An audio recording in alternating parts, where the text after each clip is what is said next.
तैयारी में है और सबसे भेंट घाट करते हैं और कुंती आकर के कहती है, स्तुति करती है, भगवान वरदान देने के लिए तैयार है, बोलो क्या चाहिए। अब देखिए भगवान देने के लिए तैयार है, क्या चाहिए। उस समय में कुंती कहती है, हमको कुछ नहीं चाहिए, हमको विपद चाहिए। इस संसार में कौन ऐसा व्यक्ति है जो विपद चाहे, दुख चाहे, कौन चाहे। सबको तो सुख चाहते हैं, सभी चाहते हैं सुख, दुख कोई नहीं चाहता। भगवान कहते हैं ये शराब मांग रहे कि वरदान मांग रहे।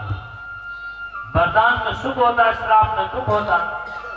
तो कुंती कहती है यही मेरे लिए वरदान है। क्यों?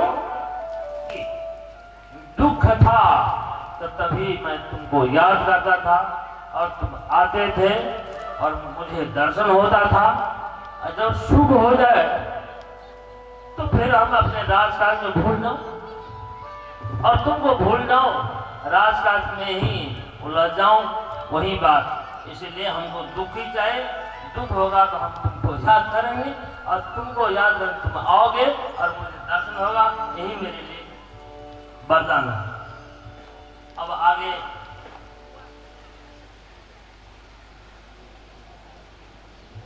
अंत में यहाँ धृतराष्ट्र गांधारी को सांत्वना दिए, आप निश्चिंत होकर के अब यहाँ कहीं नहीं जाकर के इस महल में रहिए और आप ही राजगादी में रहिए, हम लोग सेवा करेंगे। उनको सांत्वना दे करके अब राजा युधिष्ठिर को ऐसा लगा कि क्या इस पृथ्वी के लिए मैंने क्या किया। बहुतों को विधवा बना दिया, बहुतों को अनाथ करवा दिया और ये राजपाट के लिए मैंने क्या क्या किया, कितना पाप का प्रायश्चित कैसे होगा। अब तो मुझे नरक ही हो गया। अहो में पस्ता ज्ञानम हृदिरूढ़म दुरात्मना पारप्य सेवदेहा भवो में अक्षुणी हता। अहो में पश्चाता अज्ञानम। अब देखिए कर्म करने के बाद तो पश्चाताप होता है, जो मैंने क्या कर्म करवाया, अब इसका प्रायश्चित कैसे होगा। तो सबने कोई सलाह दी, विद्वान लोग यज्ञ करो, यज्ञ से प्रायश्चित समाप्त हो जाएगा, एक कर्म, ये जो पाप कर्म समाप्त होगा। अब यहाँ पर शास्त्र अपना अपना विचार दे रहा है। कोई कह रहे हैं जो ये यज्ञ करने से प्रायश्चित हो जाएंगे, पाप नष्ट होगा। कोई कहते नहीं, बिना ज्ञान से कर्म का नाश नहीं होता। सर्वम कर्माखिलम पार्था ज्ञाने परिश्रम, और ज्ञान तो अग्नि से ही कर्म समाप्त होता है। इधर संन्यास लेने के लिए तैयार होगा, तो अब हम राजपाट पूछने चाहिए, अब इस राजपाट को छोड़ करके हम जंगल में जाकर तपस्या करें। जब तपस्या ही करना था तो एक क्यों राजपाट के लिए इतना युद्ध करवाए। फिर सांत्वना दे करके कहते हैं ठीक है, सांप भी मरे लाठी भी नहीं टूटे, आप राज में रहिए और राज में रह करके यज्ञ करें और यज्ञ करके तब फिर हम इस पाप कर्म से उपराम हो जाएंगे। लेकिन यहाँ कहते हैं जो कर्म से कर्म का नाश नहीं होता, कर्म का नाश ज्ञान से ही होता संभव, तो कर्म से कर्म का नाश नहीं होता। जैसे कीचड़ पांव लगा है और कीचड़ वाला पानी से ये पांव साफ नहीं हो सकता। तो यज्ञ में बहुत से हिंसा भी होगी, कितनी हिंसा होगी। इसीलिए जो और जो मत है, तो यज्ञ में पौराणिक जमाना में जो यज्ञ में जो हिंसा करते हैं, वो हिंसा इसलिए करवाते हैं। उसका एक शास्त्र में बताया, जो बहुत हिंसक है उसको कंट्रोल करने के लिए उसको नियत रूप में लाया और लोग समझ ले कि इसको हिंसा करना है। इसलिए यहाँ शास्त्र में श्रीमद् भागवत कथा में इसकी तात्पर्य बताया है। जो यहाँ कहते हैं कर्म में दिए नाम कल्प विबोधितुम यथा पंकेन पंकाम्बा सूर्या वा सुराक्तम। जो सुरा दारू के बोतल दारू से सफा नहीं हो सकता, और कीचड़ से साफ नहीं किया जा सकता है, उसी प्रकार भूत हत्याम से वेताम न यज्ञ के द्वारा ये प्राणियों के हत्या किया हुआ पाप नष्ट नहीं हो सकता, और उसके लिए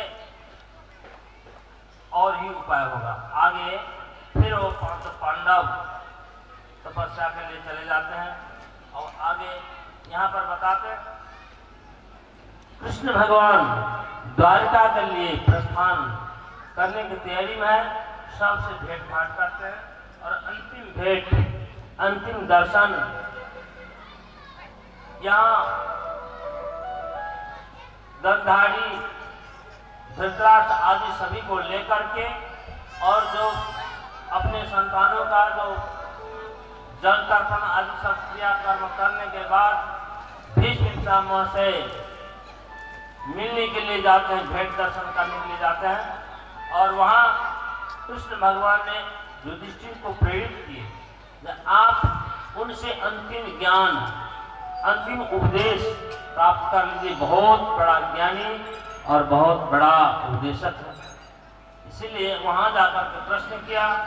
प्रश्न करने पर अनेक अनेक धर्मों का दान धर्मान, दान धर्मान, मुक्त धर्मान, विभागता, स्त्री धर्मान, भगवत धर्मान, समाज योगता। वहां भीष्म पितामह दान धर्मों का, राज धर्मों का, मोक्ष धर्मों का अलग अलग वर्णन, कहाँ सरसैया में सोए हुए, और वहाँ इस धर्म का वर्णन, और स्त्री धर्म का वर्णन, भगवत धर्म का वर्णन, अलग अलग और मिश्रित रूप में भी वर्णन। तो स्त्री धर्म का जब वर्णन करने लगे, उसी बीच में द्रौपदी को रहा नहीं गया। द्रौपदी टपक पड़ी बीच में, हे पितामह, यदि आप इस समय में स्त्री धर्म का वर्णन कर रहे हैं, तो जिस समय मेरा वस्त्र हरण हो रहा था, उस समय में आपका एक ज्ञान कहाँ चले गए? देखिए, सरसैया में सोए हुए भीष्म पितामह को उतना तकलीफ नहीं था, एक बूंद आंसू नहीं टपका, लेकिन द्रौपदी के वाणी रूपी वाण जब छूट गई, उस बाण से विंध होकर के भीष्म पितामह के आंखों में आंसू आ गया। और पितामह कहते हैं कि हे बेटी, ये मेरा दोष नहीं, मैं तो दुर्योधन जो पापी, उसका साथ दिया और उसका अन्न खाया, उसके राज्य में रह करके उसके अनुसार से चला, सब कुछ जानते हुए भी मैंने उसका प्रतिरोध नहीं कर सका। इसलिए जो उसका अन्न जो मेरे शरीर में जो जब तक था मलिन रहा, अब सारे खून निकल करके बाहर हो गया है। अब मेरी मति विशुद्ध हो गई, अब मुझे कोई भी तृष्णा नहीं है, और इसलिए मैं इस धर्म का वर्णन कर रहा हूँ। और उस समय में, अंतिम समय में पितामह भगवान कृष्ण की स्तुति करते हैं। यहाँ पर स्तुति बहुत है, एक ही श्लोक का मैं उच्चारण करता हूँ। इतिमति रूप कल्पिता कृष्णा भगवती सात्वतपुंगवे विभुम्नि सुसुखमुखगते क्वचिद्विहर्तुं पत्न्योपेषु यद्भव प्रवाह। इतिमति रूप कल्पिता कृष्णा, मेरे मन में अब कोई तृष्णा नहीं, कोई चाहना नहीं है। इसीलिए हे भगवान, आपकी सिवा मुझे कुछ नहीं चाहिए। मैंने आपको जो शर्त था, जो मैं शस्त्र धारण नहीं करूंगा, इस शर्त को मैंने भंग करवाया आपको, इसके लिए मैं क्षमा प्रार्थी हूं। और इस प्रकार स्तुति करते हुए अंतिम समय में भगवान की देखते देखते कृष्ण एवं भगवती मनोवा दृष्टि वृत्ति आत्मनि आत्मावेश श्रीमद् भागवत में सुखदेव महाराज इस ढंग से, इस शैली से कथा कहते हैं, जो कथा कहते कहते शैली को वहां घुमाते हैं कि अंतिम समय